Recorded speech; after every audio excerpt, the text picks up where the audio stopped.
closer approach, the buzzards lifted from the alder with heavy flapping, then soared in wheeling, dipping circles, heads cocked as they watched with black, beady eyes. Martell's horse laid the broad of its chest against a final barrier of willow and broke through into a little glade beyond, where, plain to the eye, were scattered the reason and cause of this gathering of furred and feathered scavengers. The remains of 4 beef carcasses cluttered the glade. Martell pulled up. The story was plain enough. Not too many hours before, yesterday afternoon or evening perhaps, these cattle had been butchered, hurriedly and wastefully. Only the loins and haunches had been taken, the balance left to the blowflies, the buzzards, and coyotes. Decomposition had not yet fully set in. This, mused Martell, was slow-elking if he had ever seen it. Any cow outfit butchering beef for its own legitimate use would not have killed 4 animals at once, nor would they have left so much good meat to go to waste.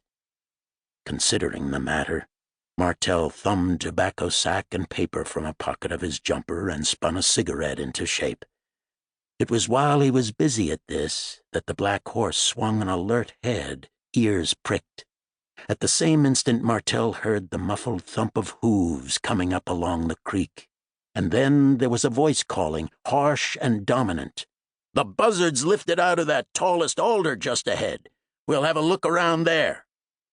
Martell straightened slightly in his saddle, swung the black around so that it put his right side to the downstream approach. He lit his cigarette, alertness a cold spark in his eyes. They understood each other, Martell and his horse, for now, under the caressing pressure of its rider's hand, the big black gelding turned motionless as a statue, waiting out those approaching hooves.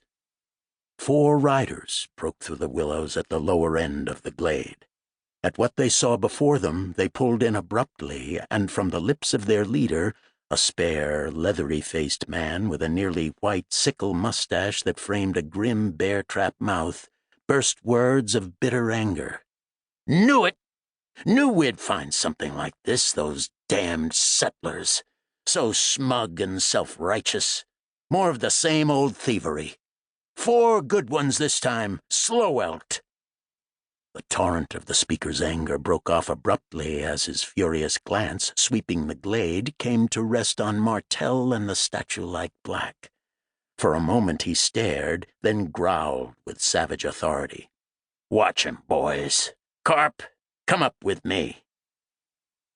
They came spurring up, this older man and the one who was younger and burly through the shoulders, with a thick neck and a ruddy intolerance all across a broad and blocky face. They set to a skidding halt in front of Martell, and the impact of their eyes was a hot, suspicious challenge. The older man's voice was like a whiplash. "What do you know about this?" Martell shrugged. "Not a thing, except that you are plainly right in calling it slow-elking. I got here only a couple of minutes before you rode in." "You're from where and going where?" This time it was no shrug that caused Martell's shoulders to swing restlessly, and his eyes darkened slightly as though brushed over with smoke. He jabbed a back-pointing thumb over his shoulder and a stabbing index finger ahead. "From there to there." "Not definite enough, not by a hell of a ways. What's your business around here?" It was the younger, burly-shouldered one who threw this blunt statement in question, and the hot intolerance of him burned in his words. Now the smoke did gather in Bruce Martell's eyes, and his tone, drawling before, turned brittle. "Let's ease up on the reins a mite. You," he looked at the older man, "got a right to be warmed up, if, as I figure, you owned this beef. Only don't jump at conclusions. But you," and here Martell switched his glance to the burly rider, "where I'm heading for and why is none of your damned affair. Do I make myself clear?" The burly one flushed angrily, leaned forward in his saddle.